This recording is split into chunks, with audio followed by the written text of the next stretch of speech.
کون ہے؟ یہاں زوال کے اگر لفظی معنی مراد لیے جائیں تو یہ صریح کفر ہوگا، کیونکہ اگر نبی گمراہ ہوا تو سیدھی راہ دکھانے والا کون ہے؟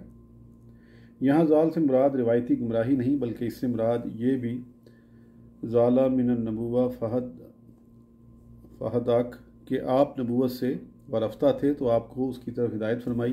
یہ تبرہ کا قول ہے۔ ایک قول کے مطابق یہاں معنی اس طرح کیے جائیں گے: اے محبوب، ہم نے آپ کو گمراہوں میں گھرا ہوا پایا تو آپ کی حفاظت کر کے ایمان و رشد کی راہ دکھائی۔ اسی مفہوم کو صدی اور دوسرے علماء نے بیان کیا ہے۔ بعض حضرات نے فرمایا کہ اس سے مراد یہ ہے کہ آپ کو ایسی حالت میں پایا کہ آپ اپنی شریعت سے بے خبر تھے، سو آپ کو اس کی جانب متوجہ کیا۔ یہاں قشیری کی بیان کردہ توجیہ قابل توجہ ہے۔ وہ فرماتے ہیں کہ زوال کے معنی یہاں حیرانی اور تعجب کے ہیں، اور حضور علیہ السلام اسی کیفیت میں تھے، لہٰذا تلاش حق میں غار حرا میں جا کر خلوت نشین ہوتے تھے تاکہ تقرب حاصل اور شریعت مل جائے، اور ایسا ہی ہوا۔ کرم الہی متوجہ ہوا اور منصب نبوت پر سرفرازی ہوئی۔ علی بن یمینی کہتے ہیں کہ یہاں توجیہ معنی اس طرح ہوگی کہ آپ پہچانتے نہ تھے تو خدا نے اس کی جانب رہبری فرما دی۔ قرآن حکیم فرماتا ہے، اور اب سکھا دیا وہ سب کچھ جو آپ جانتے نہ تھے۔ ابن عباس رضی اللہ عنہ فرماتے ہیں کہ حضور علیہ السلام ضلالت و معصیت میں مبتلا نہ تھے، اور بعض لوگوں نے خدا کے معنی بیان کرتے ہوئے لکھا ہے، اس سے مراد یہ ہے کہ امور نبوی کو اللہ تعالیٰ نے دلائل و براہین کے ساتھ واضح کر دیا۔ ایک اور قول کے مطابق حضور علیہ السلام مدینہ منورہ اور مکہ مکرمہ کے درمیان فیصلہ کرنے میں مطرود تھے، تو اللہ تعالیٰ نے مدینہ منورہ کو اختیار کرنے کی ہدایت فرمائی۔ ایک اور قول کے مطابق آپ کے سبب سے گمراہوں کو ہدایت فرمائی۔ جعفر بن محمد فرماتے ہیں کہ اس کا مقصد اور معنی یہ ہیں کہ حضور علیہ السلام کو ازل سے جو محبت ذات باری تھی اس کی حیثیت سے بے خبر پایا تو اس کی اہمیت آپ پر ظاہر فرما کر آپ پر احسان عظیم فرمایا۔ زوالن اور زالن کا فرق: حسن بن علی نے زوالن کے بجائے اس کو زوالن پڑھا، یہاں یعنی آپ کو اگر گمراہ نے پایا تو وہ آپ کی وجہ سے راہیاب ہو گیا۔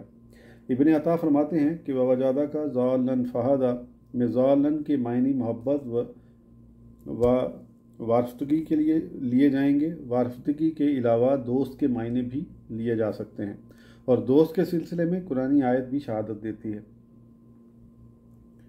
ترجمہ: یعنی آپ اسی پرانی محبت میں ہیں۔ یہ آیت حضرت یعقوب و یوسف علیہ السلام کے ذوات سے متعلق ہے، یعنی حضرت یعقوب علیہ السلام نے جب پیراہن یوسفی کی خوشبو سونگھی تو اس کے متعلق بتایا تھا، تو صاحبزادگان یعقوب و برادران یوسف علیہ السلام نے یہ کہا تھا کہ آپ تو ابھی تک اسی پرانی محبت میں ڈوبے ہوئے ہیں۔ واقعات کی مطابقت سے اگر دیکھا جائے تو فرط محبت اور تعلق خاطر کے معنی زیادہ مناسب ہوں گے، کیونکہ اگر صاحبزادگان یعقوب کا مطلب زلال کے لفظی معنی سے ہوتا تو وہ بالکل غلط ہوتے، کیونکہ نبی کو گمراہ کہنا خود اپنے کو کافر کہنے کے مترادف ہے۔ ابن عطا فرماتے ہیں کہ اس معنی کے سلسلے میں حضرت زلیخا کے واقعے کی جانب توجہ کی جائے، جس میں صاف طور سے یہ بات ظاہر ہے۔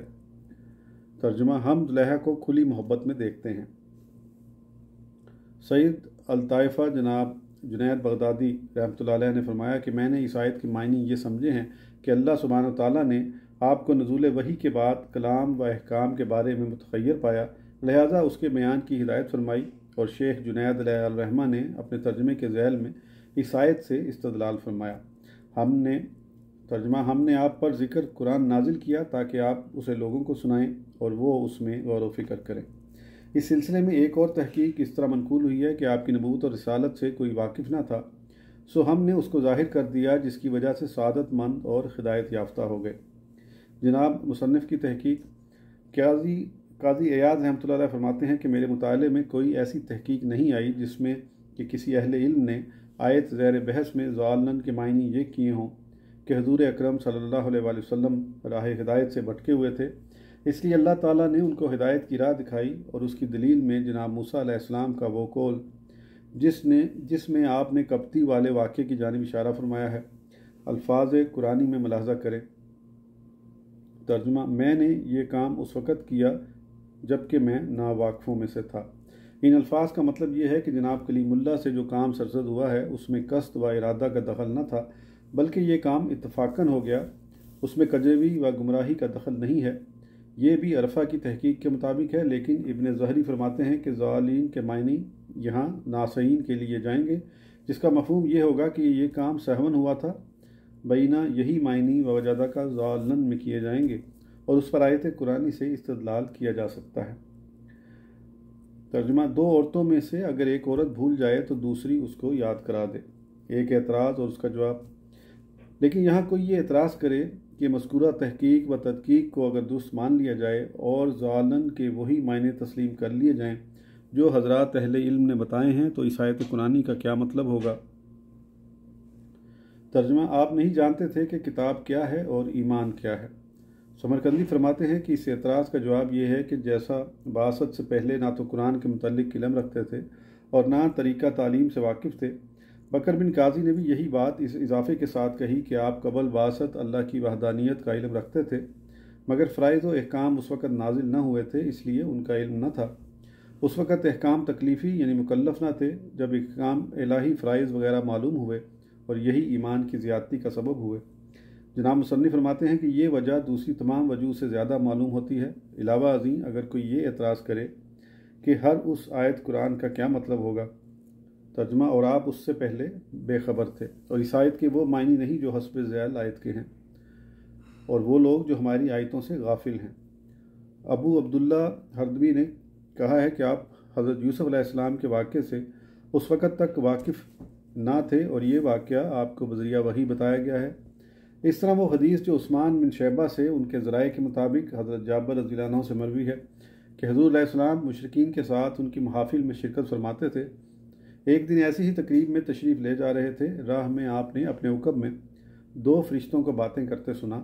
ایک دوسرے سے کہہ رہا تھا کہ جا کر اس کے عقب میں کھڑا ہو، تو دوسرے نے جواب دیا کہ یہ میرے لیے ممکن نہیں، کیونکہ وہ تو ماضی میں بتوں سے قریب رہا ہے، لہذا اس کے ساتھ میرا ملنا ناممکن ہے۔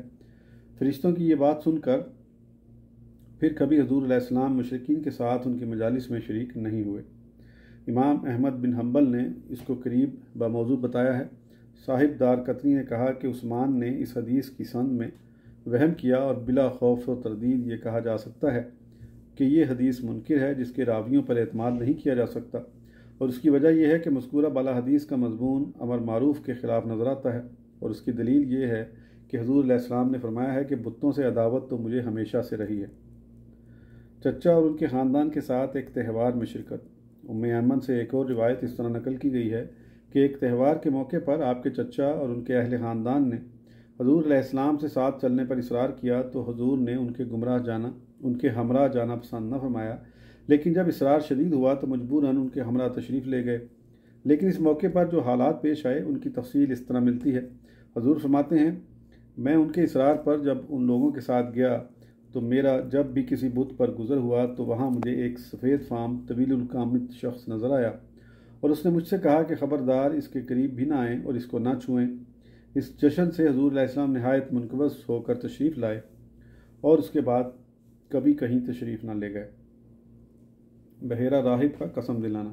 اس کے مماثل وہ واقعہ بھی ملتا ہے جبکہ حضور علیہ السلام ابو طالب کے ساتھ شام کے سفر پر تشریف لے گئے۔ راہ میں بحیرہ راہب سے ملاقات ہوئی، اور اس نے چہرہ تاباں کو دیکھ کر علامات نبوت کا اندازہ لگایا، اور اپنے علم کے مطابق اس کی تصدیق کے لیے اس نے لات و عزیٰ کی قسم دے کر کچھ معلوم کرنا چاہا، تو حضور علیہ السلام نے فرمایا کہ ان کی قسم مجھ کو نہ دو، کیونکہ یہ مجھے سب سے زیادہ مبغوض ہیں۔ اس کے بعد اس نے مزید تصدیق کے لیے آپ سے کہا کہ آپ کو خدا کی قسم ہے، آپ سے جو دریافت کیا جائے ان کا درست جواب دیں۔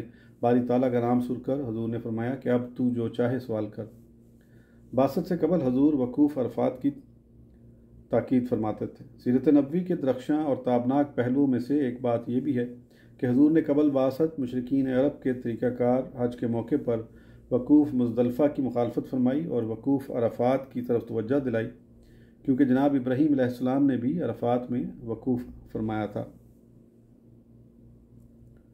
آج کی آڈیو کے لیے اتنا ہی، پھر انشاءاللہ اگلی آڈیو میں آگے کنٹینیو کریں گے۔